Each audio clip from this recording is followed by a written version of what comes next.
Hi friends ನಮ್ಮ ದೇಹದ ಮಧ್ಯದಲ್ಲಿ ಒಂದು ಬಿಂದು ಇರುವುದನ್ನು ನೀವು ಎಂದಾದರೂ ಗಮನಿಸಿದ್ದೀರಾ? ಆದರೆ ಹಿರಿಯರು ಹೇಳುವಂತೆ ಅದು ನಮ್ಮ ಜನನದ ಮೊದಲ ಗುರುತು ಮಾತ್ರವಲ್ಲ, ಅದು ನಮ್ಮ ಶಕ್ತಿಯ ಮೊದಲ ದ್ವಾರವೂ ಆಗಿದೆ. ಒಕ್ಕಳುವು ನಮ್ಮ ದೇಹದ ಮಧ್ಯದಲ್ಲಿರುವ ಆ ಸಣ್ಣ ಸುತ್ತಿನ ಗುರುತು. ಇದರ ಮೂಲಕವೇ ಜೀವನದ ಮೊದಲ ಹಗ್ಗವನ್ನು ಕಟ್ಟಲಾಗುತ್ತದೆ. ನಮ್ಮ ಮೊದಲ ಘೋಷಣೆ, ನಮ್ಮ ಮೊದಲ ಸ್ಪರ್ಶ, ನಮ್ಮ ಮೊದಲ ಹೃದಯ ಬಡಿತ ಎಲ್ಲವೂ ಇಲ್ಲಿಂದ ಪ್ರಾರಂಭವಾಗುತ್ತದೆ. ಆದರೆ ಕಾಲಾಂತರದಲ್ಲಿ ನಾವು ಈ ಕೇಂದ್ರವನ್ನು ಮರೆತಿದ್ದೇವೆ. ಈ ಕಿಡಿ ನಮ್ಮೊಳಗಿನ ಅಂತ್ಯವಿಲ್ಲದ ಆಯಾಸಕ್ಕೆ ಕಾರಣವಾಗಿದೆ. ನಿಮ್ಮನ್ನು ನಿಮ್ಮ ತಾಯಿಗೆ ಸಂಪರ್ಕಿಸುವ ಈ ಸ್ಥಳದ ಬಗ್ಗೆ ಯೋಚಿಸಿ. ಅದೇ ಸ್ಥಳವು ಇಂದಿಗೂ ನಿಮ್ಮನ್ನು ವಿಶ್ವಕ್ಕೆ ಸಂಪರ್ಕಿಸಬಹುದು. ಏಕೆಂದರೆ ಒಕ್ಕುಳವು ಕೇವಲ ಭೌತಿಕ ರಂಧ್ರವಲ್ಲ, ಅದು ನಿಮ್ಮ ಜೀವಶಕ್ತಿಯ ಕೇಂದ್ರವಾಗಿದೆ. ನಿಮ್ಮೊಳಗೆ ಅಡಗಿರುವ ಸೂರ್ಯ, ಆ ಸೂರ್ಯ ಎಚ್ಚರವಾದಾಗ ದೇಹದ ಎಲ್ಲ ವ್ಯವಸ್ಥೆಗಳು ಒಂದೇ ಲಯಕ್ಕೆ ಬರುತ್ತವೆ. ಆಗ ಮನಸ್ಸು ಸ್ಪಷ್ಟವಾಗುತ್ತದೆ ಮತ್ತು ಜಾಗೃತ ಪ್ರವಾಹವು ಉದಯಿಸಲು ಪ್ರಾರಂಭಿಸುತ್ತದೆ ಎಂದು ಪ್ರಾಚೀನ ಋಷಿಗಳು ಹೇಳುತ್ತಿದ್ದರು. ಆದ್ದರಿಂದ ಫ್ರೆಂಡ್ಸ್, ಇಂದಿನ ವಿಡಿಯೋದಲ್ಲಿ ಒಕ್ಕುಳದ ಬಗ್ಗೆ ತಿಳಿದುಕೊಳ್ಳೋಣ. ಸೊ ಫ್ರೆಂಡ್ಸ್, ಈ ವಿಡಿಯೋ ತುಂಬಾ ಇಂಟ್ರೆಸ್ಟಿಂಗ್ ಆಗಿದೆ. ಎಲ್ಲಿಯೂ ಸ್ಕಿಪ್ ಮಾಡದೆ ಪೂರ್ತಿಯಾಗಿ ನೋಡಿ. ಹಾಗೆಯೇ ಇದೇ ಮೊದಲ ಬಾರಿಗೆ ನಮ್ಮ ಚಾನೆಲ್ಗೆ ಭೇಟಿ ನೀಡಿದ್ದರೆ ಈ ವಿಡಿಯೋಗೊಂದು ಲೈಕ್ ನೀಡಿ ನಮ್ಮ ಚಾನೆಲ್ ಅನ್ನು ಸಬ್ಸ್ಕ್ರೈಬ್ ಮಾಡಿಕೊಳ್ಳಿ.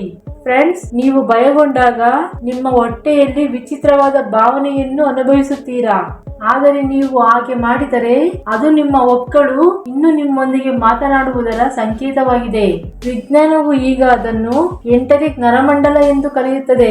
ಇದನ್ನು ದೇಹದ ಎರಡನೇ ವ್ಯವಸ್ಥೆ ಎಂದು ಪರಿಗಣಿಸಲಾಗಿದೆ. ಇದು 200 ಮಿಲಿಯನ್ ನರಕೋಶಗಳಿಂದ ಮಾಡಲ್ಪಟ್ಟಿದೆ. ಈ ವ್ಯವಸ್ಥೆಯು ನಿಮ್ಮ ಪ್ರತಿಯೊಂದು ಭಾವನೆ, ಪ್ರತಿಯೊಂದು ನಿರ್ಧಾರ, ಪ್ರತಿಯೊಂದು ಆಂತರಿಕ ಉದ್ದೇಶವನ್ನು ಗ್ರಹಿಸುತ್ತದೆ. ಪ್ರಾಚೀನ ಆಯುರ್ವೇದವು ಇದನ್ನು ಮಣಿಪುರ ಚಕ್ರದ ಮೂಲ ಎಂದು ಕರೆದಿದೆ. ಇದು ಬೆಂಕಿಯ ದೇವರು ವಾಸಿಸುವ ಸ್ಥಳವಾಗಿದೆ. ಇಲ್ಲಿ ಜೀರ್ಣಕ್ರಿಯೆ ನಡೆಯುತ್ತದೆ, ಆದರೆ ಇಲ್ಲಿ ಧೈರ್ಯವು ಹುಟ್ಟುತ್ತದೆ. ಈ ಚಕ್ರವು ಸಮತೋಲನಗೊಂಡಾಗ ನಿಮ್ಮೊಳಗಿನ ಬೆಳಕು ಹೊಳೆಯುತ್ತದೆ. ಆದರೆ ಇದು ದುರ್ಬಲಗೊಂಡಾಗ ಆತ್ಮವಿಶ್ವಾಸ, ಶಕ್ತಿ ಎಲ್ಲವೂ ನಿಧಾನವಾಗಿ ಕಡಿಮೆಯಾಗಲು ಪ್ರಾರಂಭಿಸುತ್ತದೆ. ಆಗ ನೀವು ಏನು ಮಾಡಲು ಬಯಸುವುದಿಲ್ಲ. ಆದ್ದರಿಂದ ಫ್ರೆಂಡ್ಸ್, ಒಕ್ಕಳು ಶಕ್ತಿಯನ್ನು ಸಂಗ್ರಹಿಸುವ ಸ್ಥಳವಾಗಿದೆ. ಫ್ರೆಂಡ್ಸ್, ಅಣೆಕಟ್ಟನ್ನು ಕಟ್ಟಿ ನೀರನ್ನು ನಿಲ್ಲಿಸಿ ಶಕ್ತಿಯನ್ನು ಸೃಷ್ಟಿಸುವಂತೆಯೇ ಈ ಕೇಂದ್ರವು ಜೀವಶಕ್ತಿಯನ್ನು ನಿಲ್ಲಿಸಿ ಒಳಗಿನಿಂದ ಹೊಸ ಜೀವನವನ್ನು ನೀಡುತ್ತದೆ. ಆದರೆ ಈ ಕೇಂದ್ರವು ದುರ್ಬಲಗೊಂಡಾಗ ಶಕ್ತಿಯು ಚದುರಿ ಹೋಗುತ್ತದೆ. ಆಯಾಸ, ಚಡಪಡಿಕೆ ಮತ್ತು ಮಾನಸಿಕ ಅಸ್ಥಿರತೆ ಉಂಟಾಗುತ್ತದೆ. ಪ್ರಾಚೀನ ತಂತ್ರದಲ್ಲಿ ಪ್ರತಿಯೊಬ್ಬ ತಪಸ್ವಿಯು ಮೊದಲು ತನ್ನ ಒಕ್ಕಳನ್ನು ಸ್ಥಿರಗೊಳಿಸಿಕೊಳ್ಳುತ್ತಾನೆ. ಏಕೆಂದರೆ ಅದು ಸ್ಥಿರವಾದಾಗ ಶಕ್ತಿಯು ಸ್ವಾಭಾವಿಕವಾಗಿ ಉನ್ನತ ಕೇಂದ್ರಗಳ ಕಡೆಗೆ ಹರಿಯುತ್ತದೆ. ಅದಕ್ಕಾಗಿಯೇ ಯೋಗದಲ್ಲಿ ಮಣಿಪುರ ಚಕ್ರವನ್ನು ಜಾಗೃತಗೊಳಿಸಲು ಕಪಾಲಭಾತಿ ಮತ್ತು ಅಕ್ಸಿಸರ್ ನೌಲಿ ಕ್ರಿಯೆದಂತಹ ತಂತ್ರಗಳನ್ನು ನೀಡಲಾಗುತ್ತದೆ. ಹೊಟ್ಟೆಯ ಉಷ್ಣತೆ ಮತ್ತು ಒಕ್ಕುಳ ನರಗಳ ಚಟುವಟಿಕೆಯು ನಿಮ್ಮ ಹಾರ್ಮೋನ್ಗಳು, ಮನಸ್ಥಿತಿ ಮತ್ತು ರೋಗ ನಿರೋಧಕ ಶಕ್ತಿಯ ಮೇಲೆ ನೇರವಾಗಿ ಪರಿಣಾಮ ಬೀರುತ್ತದೆ.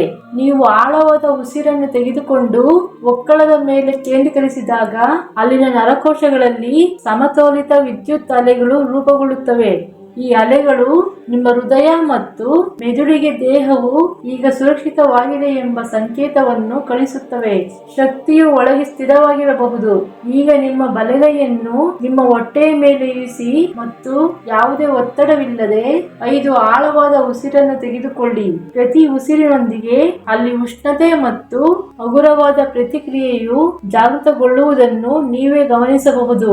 ಅದು ನಿಮ್ಮ ಜೀವನ ಕೇಂದ್ರ.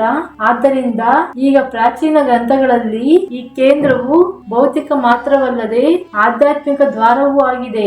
ಗರ್ಭಧಾರಣೆಯ ಮೊದಲು ಆತ್ಮವು ಈ ಹಂತದ ಮೂಲಕ ದೇಹವನ್ನು ಪ್ರವೇಶಿಸುತ್ತದೆ ಮತ್ತು ಮರಣದ ನಂತರ ಶಕ್ತಿಯು ಈ ಮಾರ್ಗದ ಮೂಲಕ ಮರಳುತ್ತದೆ. ಇದರರ್ಥ ಈ ಒಕ್ಕುಳವು ಕೇವಲ ಭೌತಿಕ ಬಾಗಿಲು ಅಲ್ಲ, ಇದನ್ನು ಆಧ್ಯಾತ್ಮಿಕ ಬಾಗಿಲು, ಜೀವನದ ಪ್ರವೇಶ ಮತ್ತು ನಿರ್ಗಮದ ದ್ವಾರ ಎಂದು ಪರಿಗಣಿಸಲಾಗುತ್ತದೆ. ಅದ್ಯಾಗೋ ಈ ಬಾಗಿಲು ಸಮತೋಲನಗೊಂಡಾಗ ವ್ಯಕ್ತಿಯಲ್ಲಿ ಸಂತೋಷ, ತಾಳ್ಮೆ ಮತ್ತು ನಿಯಂತ್ರಣ ಜಾಗೃತಗೊಳ್ಳುತ್ತದೆ. ಆದರೆ ಅಸಮತೋಲಿತವಾಗಿದ್ದಾಗ ವ್ಯಕ್ತಿಯಲ್ಲಿ ದುರಾಸೆ, ಭಯ ಮತ್ತು ಅನಿಶ್ಚಿತತೆ ಹೆಚ್ಚಾಗುತ್ತದೆ. ಅದಕ್ಕಾಗಿ ಯೋಗ ಸೂತ್ರಗಳಲ್ಲಿ ಒಕ್ಕುಳ ಚಕ್ರದ ದರ್ಶನದ ಮೂಲಕ ದೇಹದ ರಚನೆಯ ಬಗ್ಗೆ ಜ್ಞಾನವನ್ನು ಪಡೆಯಲಾಗುತ್ತದೆ ಎಂದು ಹೇಳಲಾಗಿದೆ. ಆದರೆ ನಿಖರವಾಗಿ ಆಯುರ್ವೇದದ ಪ್ರಕಾರ 72,000 ನರಗಳು ಒಕ್ಕುಳ ಬಳಿ ಭೇಟಿಯಾಗುತ್ತವೆ ಎಂಬ ಕುತೂಹಲಕಾರಿ ಸಂಗತಿ ಇಲ್ಲಿದೆ. ಇದು ಕೇವಲ ಸಂಖ್ಯೆಯಲ್ಲ, ಇಡೀ ದೇಹವು ಇಲ್ಲಿಂದ ನಿಯಂತ್ರಿಸಲ್ಪಡುತ್ತದೆ ಎಂಬುದರ ಸಂಕೇತವಾಗಿದೆ. ಈ ಕೇಂದ್ರವು ಕೇಂದ್ರೀಕೃತವಾಗಿದ್ದರೆ ನಿಮ್ಮ ಸಂಪೂರ್ಣ ನರಮಂಡಲವು ಲಯಬದ್ಧವಾಗಿ ಬದಲಾಗುತ್ತದೆ. ನಟರಾಜ ಪ್ರತಿಮೆಯಲ್ಲಿ ಒಕ್ಕುಳ ಮೇಲೆ ಅರಳುವ ಹೂವು ಬ್ರಹ್ಮಾನಂದ ಹೂವಿನ ಸಂಕೇತ ಎಂದು ಹೇಳಲಾಗುತ್ತದೆ. ನೃತ್ಯದ ಪ್ರತಿಯೊಂದು ಭಂಗಿಯೂ ಈ ಕೇಂದ್ರದಿಂದ ಉದ್ಭವಿಸುತ್ತದೆ. ಅದಕ್ಕಾಗಿಯೇ ಶಾಸ್ತ್ರೀಯ ನೃತ್ಯದ ಮೊದಲ ನಿಯಮವನ್ನು ಒಕ್ಕುಳ ಸ್ಥಿರವಾಗಿದೆ, ಅಂಗವು ಚಲನಶೀಲವಾಗಿದೆ ಎಂದು ಹೇಳಲಾಗುತ್ತದೆ. ಇದರರ್ಥ ಕೇಂದ್ರವು ಸ್ಥಿರವಾಗಿದ್ದಾಗ ಪ್ರತಿಯೊಂದು ಚಲನೆಯು ಸಮತೋಲನದಲ್ಲಿರುತ್ತದೆ. ಅನೇಕ ಜನರು ದಿನವೂ ಕುರ್ಚಿಯಲ್ಲಿ ಬಾಗಿಕೊಂಡು ಕುಳಿತುಕೊಳ್ಳುತ್ತಾರೆ. ಆಗ ಹೊಟ್ಟೆಯು ಸಂಕುಚಿತವಾಗಿರುತ್ತದೆ, ಉಸಿರಾಟವು ಆಳವಿಲ್ಲದಂತಾಗಿದೆ. ಕ್ರಮೇಣ ಕೇಂದ್ರವು ಕಿರಿದಾಗುತ್ತದೆ ಮತ್ತು ಶಕ್ತಿಯ ಅರಿವು ನಿಲ್ಲುತ್ತದೆ. ಅದಕ್ಕಾಗಿಯೇ ಆಯಾಸ, ನಿದ್ರಾಹೀನತೆ ಮತ್ತು ಮಾನಸಿಕ ಗೊಂದಲ ತುಂಬಾ ಸಾಮಾನ್ಯವಾಗಿದೆ. ಈಗ ನಾವು ನಿಮ್ಮೊಳಗೆ ನಿದ್ರಿಸುವ ಸೂರ್ಯನನ್ನು ಪುನರ್ಜೀವನಗೊಳಿಸುವ ಪ್ರಕ್ರಿಯೆಯತ್ತ ಸಾಗುತ್ತಿದ್ದೇವೆ. ಆದರೆ ಈ ಪ್ರಯಾಣವು ಉಸಿರಾಟದೊಂದಿಗೆ, ಸ್ಪರ್ಶ ಮತ್ತು ನಂಬಿಕೆಯೊಂದಿಗೆ ಪ್ರಾರಂಭವಾಗುತ್ತದೆ. ಪ್ರತಿ ಉಸಿರಿನಲ್ಲಿ ಒಕ್ಕುಳಿನಿಂದ ಹೊರಹೊಮ್ಮುವ ಗುಪ್ತ ಶಕ್ತಿ ಇದೆ. ನಾವು ಅದನ್ನು ಅನುಭವಿಸಲು ಕಲಿತಾಗ ಜೀವನದ ಪ್ರತಿ ಕ್ಷಣವೂ ಧ್ಯಾನವಾಗುತ್ತದೆ. ಈಗ ಈ ಸಣ್ಣ ಬಿಂದುವು ನಮ್ಮ ಭಾವನಾತ್ಮಕ ಮತ್ತು ಆಧ್ಯಾತ್ಮಿಕ ಆರೋಗ್ಯವನ್ನು ಹೇಗೆ ನಿಯಂತ್ರಿಸುತ್ತದೆ? ಫ್ರೆಂಡ್ಸ್, ನಾವೆಲ್ಲರೂ ಯೋಚಿಸುವಂತೆ ಒಕ್ಕುಳವು ಕೇವಲ ಭೌತಿಕ ಕೇಂದ್ರವಲ್ಲ, ಇದು ನಿಮ್ಮ ಪ್ರಜ್ಞೆಯ ದಿಕ್ಸೂಚಿ. ಈ ಸೂಚಕ ಸಮತೋಲನದಲ್ಲಿದ್ದಾಗ ಮನಸ್ಸು ಶಾಂತವಾಗಿರುತ್ತದೆ, ನಿರ್ಧಾರಗಳು ಸ್ಪಷ್ಟವಾಗಿರುತ್ತವೆ ಮತ್ತು ದೇಹವು ಅದರ ನೈಸರ್ಗಿಕ ಲಯದಲ್ಲಿ ಚಲಿಸುತ್ತದೆ. ಆದರೆ ಈ ಸೂಚಕವು ಅಲುಗಾಡಿದಾಗ ನಿಮ್ಮ ಭಾವನೆಗಳು ಅಸ್ಥಿರವಾಗುತ್ತವೆ. ಇದ್ದಕ್ಕಿದ್ದಂತೆ ಕೋಪ, ಭಯ ಮತ್ತು ಕಾರಣವಿಲ್ಲದೆ ಚಡಪಡಿಕೆ ಉದ್ಭವಿಸುತ್ತದೆ. ಪ್ರಾಚೀನ ಯೋಗ ಪಾಠ್ಯ ಶಿವ ಸಂಹಿತ ಹೇಗೆ ಹೇಳುತ್ತದೆ?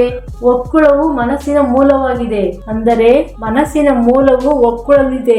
ಮನಸ್ಸು ಅಸ್ಥಿರವಾಗಿದ್ದರೆ ಮೊದಲು ಒಕ್ಕುಳನ್ನು ಸ್ಥಿರಗೊಳಿಸಿ, ಅಲ್ಲಿಂದ ಧ್ಯಾನವು ಏರುತ್ತದೆ. ನಂತರ ಮನಸ್ಸು ಶಾಂತವಾಗುತ್ತದೆ. ನಿಮ್ಮ ಹೊಟ್ಟೆಯಲ್ಲಿ ಇದ್ದಕ್ಕಿದ್ದಂತೆ ಬಿಗಿತವನ್ನು ಅನುಭವಿಸುವುದನ್ನು ನೀವು ಗಮನಿಸಿದ್ದೀರಾ? ಆ ಬಿಗಿಯಾದ ಒಕ್ಕುಳ ಶಕ್ತಿಯು ಸಂಕುಚಿತಗೊಂಡಿದೆ. ಅಂತಹ ಸಮಯದಲ್ಲಿ ಒಂದು ವಿಷಯವನ್ನು ನೆನಪಿಡಿ: ನಿಮ್ಮ ಉಸಿರನ್ನು ಒಕ್ಕುಳಕ್ಕೆ ಕಳುಹಿಸಿ. ಒಳಗೆ ದೀಪ ಬೆಳಗಿದಂತೆ ನಿಧಾನವಾಗಿ ನಿಮ್ಮ ಹೊಟ್ಟೆಯನ್ನು ವಿಸ್ತರಿಸಿ. ಕೇವಲ 5 ಉಸಿರಾಟಗಳಲ್ಲಿ ಒತ್ತಡ ಕರಗುವುದನ್ನು ನೀವು ಗಮನಿಸಬಹುದು.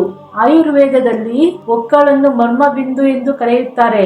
ಇದು 5 ಅಂಶಗಳನ್ನು ಸೇರುವ ದೇಹದ ಅತ್ಯಂತ ಸೂಕ್ಷ್ಮ ಸ್ಥಳವಾಗಿದೆ. ಇಲ್ಲಿ ಸ್ಪರ್ಶದ ಪರಿಣಾಮವು ನೇರವಾಗಿ ನರಗಳಿಗೆ ತಲುಪುತ್ತದೆ. ಅದಕ್ಕಾಗಿಯೇ ಪ್ರಾಚೀನ ಕಾಲದಲ್ಲಿ ನವಜಾತ ಶಿಶುವಿಗೆ ಸ್ನಾನ ಮಾಡಿಸಿದ ನಂತರ ತುಪ್ಪ ಅಥವಾ ಎಣ್ಣೆಯನ್ನು ಒಕ್ಕಳಕ್ಕೆ ಹಚ್ಚುತ್ತಿದ್ದರು. ಇದು ಕೇವಲ ಸಂಪ್ರದಾಯವಲ್ಲ, ಆದರೆ ಶಕ್ತಿಯನ್ನು ಸಂರಕ್ಷಿಸುವ ಪ್ರಕ್ರಿಯೆ. ಆಧುನಿಕ ನರವಿಜ್ಞಾನವು ಇದನ್ನು ಸಾಬೀತುಪಡಿಸಿದೆ. ಒಕ್ಕುಳಿನ ಸುತ್ತಲಿನ ಪ್ರದೇಶವು ವೇಗ ಸ್ತರಕ್ಕೆ ಸಂಪರ್ಕ ಹೊಂದಿದೆ ಎಂದು ವಿಜ್ಞಾನಿಗಳು ಹೇಳುತ್ತಾರೆ. ಅದೇ ನರವು ನಿಮ್ಮ ಮೆದುಳನ್ನು ನೇರವಾಗಿ ನಿಮ್ಮ ಹೊಟ್ಟೆಗೆ ಸಂಪರ್ಕಿಸುತ್ತದೆ. ನೀವು ಒಕ್ಕುಳಿನ ಪ್ರದೇಶವನ್ನು ಸ್ಪರ್ಶಿಸಿದಾಗ ಅಥವಾ ಅದಕ್ಕೆ ಉಷ್ಣತೆಯನ್ನು ನೀಡಿದಾಗ ಈ ನರವು ಸಕ್ರಿಯಗೊಳ್ಳುತ್ತದೆ ಮತ್ತು ಎಲ್ಲವೂ ಸುರಕ್ಷಿತವಾಗಿದೆ ಎಂದು ಮೆದುಳಿಗೆ ಸಂಕೇತವನ್ನು ಕಳಿಸುತ್ತದೆ. ಈ ಸಂಕೇತವು ತಕ್ಷಣವೇ ಒತ್ತಡದ ಹಾರ್ಮೋನ್ ಕಾರ್ಟಿಸೋಲ್ನನ್ನು ಕಡಿಮೆ ಮಾಡುತ್ತದೆ ಮತ್ತು ದೇಹದಲ್ಲಿ ಸಿರೋಟಿನ್ ಹೆಚ್ಚಿಸುತ್ತದೆ. ಅಂದರೆ ಒಂದು ಸಣ್ಣ ಸ್ಪರ್ಶವು ಇಡೀ ವ್ಯವಸ್ಥೆಯನ್ನು ಶಾಂತಗೊಳಿಸುತ್ತದೆ. ಅವರ ದೃಷ್ಟಿಯಲ್ಲಿ ಒಕ್ಕುಳವು ಪ್ರಯೋಗಾಲಯವಾಗಿತ್ತು. ಧ್ಯಾನದ ಮೂಲಕ ಅವರು ದೇಹದಲ್ಲಿನ ಸೂಕ್ಷ್ಮ ಶಬ್ದಗಳನ್ನು ಕೇಳಬಹುದು. ಒಂದು ಉದಾಹರಣೆಯನ್ನು ಆಲಿಸಿ. ಭಾರದ್ವಾಜ ಋಷಿಗಳು 12 ವರ್ಷಗಳ ಕಾಲ ಒಕ್ಕುಳಿನ ಮೇಲೆ ಧ್ಯಾನ ಮಾಡಿದರು ಎಂದು ಹೇಳಲಾಗುತ್ತದೆ. ಅವರ ಅಭ್ಯಾಸದ ಪರಿಣಾಮವಾಗಿ ಅವರು ತಮ್ಮ ದೇಹದ ಉಷ್ಣತೆಯನ್ನು ತಮ್ಮ ಇಚ್ಛೆಯಂತೆ ಹೆಚ್ಚಿಸಬಹುದು ಮತ್ತು ಕಡಿಮೆ ಮಾಡಬಹುದು. ಆಧುನಿಕ ವಿಜ್ಞಾನವು ಇದನ್ನು ಬಯೋಫೀಡ್ಬ್ಯಾಕ್ ಎಂದು ಕರೆಯುತ್ತಾರೆ. ಆದರೆ ನಮಗೆ ಇದು ಯೋಗದ ಮುಂದಿನ ಹಂತವಾಗಿದೆ. ನೀವು ನಿಮಗೆ ಪ್ರಿಯವಾದ ವ್ಯಕ್ತಿಯನ್ನು ನೆನಪಿಸಿಕೊಂಡಾಗ ನಿಮ್ಮ ಹೊಟ್ಟೆಯಲ್ಲಿ ಉಷ್ಣತೆಯನ್ನು ಅನುಭವಿಸುತ್ತೀರಿ. ನೀವು ಸ್ವಲ್ಪ ಭಯವನ್ನು ಅನುಭವಿಸಿದಾಗ ನಿಮ್ಮ ಹೊಟ್ಟೆ ಭಾರವಾಗುತ್ತದೆ. ಅಂದರೆ ಪ್ರತಿಯೊಂದು ಭಾವನೆಯು ಮೊದಲು ಹೊಟ್ಟೆಯಲ್ಲಿ ಹುಟ್ಟುತ್ತದೆ ಮತ್ತು ನಂತರ ಮೆದುಳಿಗೆ ಹೋಗುತ್ತದೆ. ಅದಕ್ಕಾಗಿಯೇ ಪ್ರಾಚೀನ ಗ್ರಂಥಗಳು ಮನಸ್ಸು ಮೊದಲು ಹೊಕ್ಕುಳಲ್ಲಿ ಯೋಚಿಸುತ್ತದೆ ಎಂದು ಹೇಳುತ್ತದೆ. ಆದರೆ ಈಗ ನಿಮ್ಮ ಕಣ್ಣುಗಳನ್ನು ಮುಚ್ಚಿ ಮತ್ತು ಸಂತೋಷದ ಕ್ಷಣವನ್ನು ನೆನಪಿಸಿಕೊಳ್ಳಿ, ಏಕೆಂದರೆ ಮೊದಲು ಪ್ರತಿಕ್ರಿಯೆ ಎಂದಿಗೂ ತಲೆಯಲ್ಲಿ ಹುಟ್ಟುವುದಿಲ್ಲ, ಇದು ಹೊಟ್ಟೆಯ ಮಧ್ಯದಲ್ಲಿ ಹುಟ್ಟುತ್ತದೆ. ಇದು ನಿಮ್ಮ ಭಾವನೆಗಳ ಹೊಕ್ಕುಳ. ಹಾಗಾದರೆ ಈಗ ಪ್ರಶ್ನೆ, ಈ ಕೇಂದ್ರವನ್ನು ಹೇಗೆ ಪೋಷಿಸುವುದು? ಆದರೆ ಅದನ್ನು ಪೋಷಿಸಲು 3 ಮಾರ್ಗಗಳಿವೆ.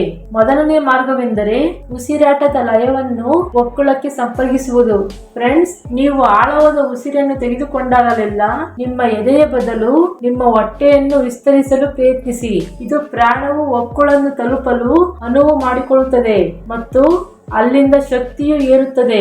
ಇದನ್ನೇ ಋಷಿಗಳು ಪ್ರಾಣ ಅಪನಗಳ ಸಂಯೋಜನೆ ಎಂದು ಕರೆಯುತ್ತಾರೆ. ಈ ಕಾಲಯಕ ಎಲ್ಲೆಲ್ಲಿ ಸಂಭವಿಸುತ್ತದೆಯೋ ಅಲ್ಲಿಂದ ಕುಂಡಲಿಯ ಮೊದಲ ಅಲೆ ಹೊರಹೊಮ್ಮುತ್ತದೆ. ಎರಡನೇ ಮಾರ್ಗವೆಂದರೆ ಹೊಕ್ಕುಳನ್ನು ಬೆಚ್ಚಗಿಡುವುದು. ನಾವು ಚೆನ್ನಾಗಿ ತಣ್ಣನೆಯ ಗಾಳಿಯಲ್ಲಿ ನಡೆಯುತ್ತೇವೆ ಅಥವಾ ಹೊಟ್ಟೆ ಮತ್ತು ಸೊಂಟವನ್ನು ಖಾಲಿಯಾಗಿ ಇಡುತ್ತೇವೆ. ಇದರಿಂದ ಶಕ್ತಿ ತಣ್ಣಗಾಗುತ್ತದೆ.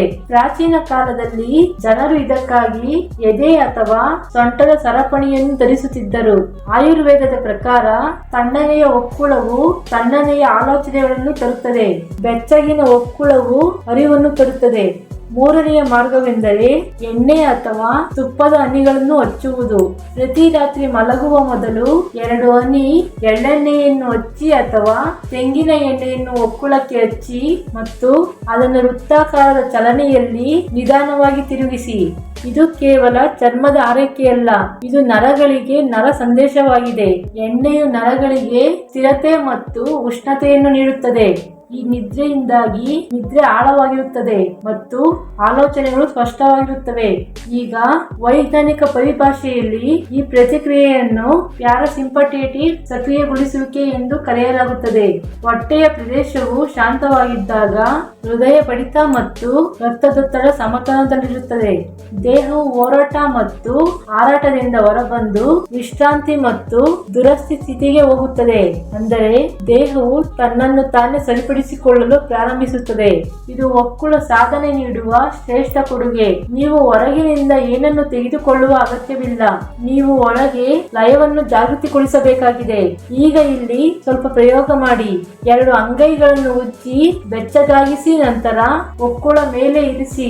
ಅಂಗೈಗಳ ಶಾಖವನ್ನು ನಿಧಾನವಾಗಿ ಅನುಭವಿಸಿ. ಪ್ರತಿ ಉಸಿರಿನೊಂದಿಗೆ ನಾನು ನನ್ನ ಶಕ್ತಿಯನ್ನು ಸಂಗ್ರಹಿಸಿದ್ದೇನೆ ಎಂದು ಭಾವಿಸಿ. ಕೇವಲ 30 ಸೆಕೆಂಡ್ಗಳ ನಂತರ ಮನಸ್ಸು ಶಾಂತವಾಗಿರುವುದನ್ನು ನೀವು ಗಮನಿಸುತ್ತೀರಾ. ಆಗ ಉಸಿರಾಟವು ಆಳವಾಗಿದೆ ಮತ್ತು ಒಳಗೆ ಸ್ವಲ್ಪ ಬೆಳಕು ಹರಡುತ್ತದೆ. ನೀವು ಎಂದಾದರೂ ತುಂಬಾ ದಣಿದು ಅಥವಾ ತುಂಬಾ ದುಃಖಿತರಾಗಿದ್ದಾಗ, ಯಾರಾದರೂ ನಿಮ್ಮ ಹೊಟ್ಟೆಯ ಮೇಲೆ ಕೈ ಹಾಕಿದಾಗ ಎಲ್ಲವೂ ಉತ್ತಮವಾಗಿದೆಯೇ? ಹೌದು ಎಂದಾದರೆ ಇದು ದೇಹದ ಮೂಕ ಭಾಷೆಯಾಗಿದೆ. ನೀವು ಅದನ್ನು ಕೇಳಬೇಕು.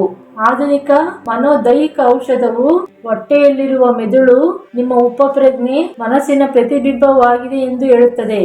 ನೀವು ಯೋಚಿಸಲು ಸಾಧ್ಯವಾಗದ ವಿಷಯಗಳು ಹೊಟ್ಟೆಯಲ್ಲಿ ಸಂಗ್ರಹವಾಗುತ್ತದೆ. ನೀವು ಹೊಕ್ಕುಳನ್ನು ಧ್ಯಾನಿಸಿದಾಗ ಆ ನಿಗ್ರಹಿಸಲಾಗದ ಭಾವನೆಗಳು ನಿಧಾನವಾಗಿ ಕರಗುತ್ತವೆ. ಪ್ರತಿಯೊಂದು ಭಾವನೆಯು ಹೊಟ್ಟೆಯಲ್ಲಿ ಹುಟ್ಟುತ್ತದೆ. ಆ ಹೊಟ್ಟೆಯು ಬೆಳಕಿನಿಂದ ತುಂಬಿದಾಗ ಪ್ರತಿಯೊಂದು ಭಾವನೆ, ಪ್ರತಿಯೊಂದು ಆಲೋಚನೆ, ಪ್ರತಿಯೊಂದು ನಿರ್ಧಾರವು ಶುದ್ಧ ಮತ್ತು ಸ್ಪಷ್ಟವಾಗಿರುತ್ತದೆ. ಅದಕ್ಕಾಗಿಯೇ ಯೋಗ ಹೇಳುತ್ತದೆ, ಹೊಕ್ಕುಳಿನ ಸ್ಥಿರತೆ. ನೀವು ಈ ಕೇಂದ್ರವನ್ನು ಸಾಧಿಸಿದಾಗ ದೇಹ ಮಾತ್ರವಲ್ಲದೆ ವಿಧಿಯ ದಿಕ್ಕು ಕೂಡ ಬದಲಾಗುತ್ತದೆ. ಅಂತಿಮವಾಗಿ ಹೊಕ್ಕುಳಿನಿಂದ ಪ್ರಾರಂಭವಾಗುವ ಈ ಶಕ್ತಿಯಾಗುತ್ತದೆ. ಇದು ನಿಮ್ಮ ರೋಗ ನಿರೋಧಕ ಶಕ್ತಿಯನ್ನು ಹೆಚ್ಚಿಸುತ್ತದೆ. ಹೊಕ್ಕುಳಿನ ಅರಿವು ಕೇವಲ ರಹಸ್ಯ ಯೋಗವಲ್ಲ, ಇದು ಗುರುಗಳು ಅವನಿಗೆ ನೀಡುವ ದೈನಂದಿನ ಅರಿವು. ಗುರುಗಳು ನೀಡುವ ಏಕೈಕ ಬೋಧನೆ ಎಂದರೆ ಎಲ್ಲವೂ ಭಾರವಾದಾಗ ನಿಮ್ಮ ಕೈಯನ್ನು ಹೊಕ್ಕುಳಿನ ಮೇಲೆ ಇರಿಸಿ. ಇದು ನಿಮ್ಮನ್ನು ಯಾವಾಗಲೂ ಸ್ಥಿರವಾಗಿರುವ ಕೇಂದ್ರವನ್ನು ಸಂಪರ್ಕಿಸುತ್ತದೆ. ಫ್ರೆಂಡ್ಸ್, ಈ ವಿಡಿಯೋ ನಿಮಗೆ ಇಷ್ಟವಾದರೆ ದಯವಿಟ್ಟು ಲೈಕ್ ಮಾಡಿ, ಶೇರ್ ಮಾಡಿ ಮತ್ತು ಸಬ್ಸ್ಕ್ರೈಬ್ ಮಾಡಿಕೊಳ್ಳುವುದನ್ನು ಮರೆಯಬೇಡಿ. ಧನ್ಯವಾದಗಳು.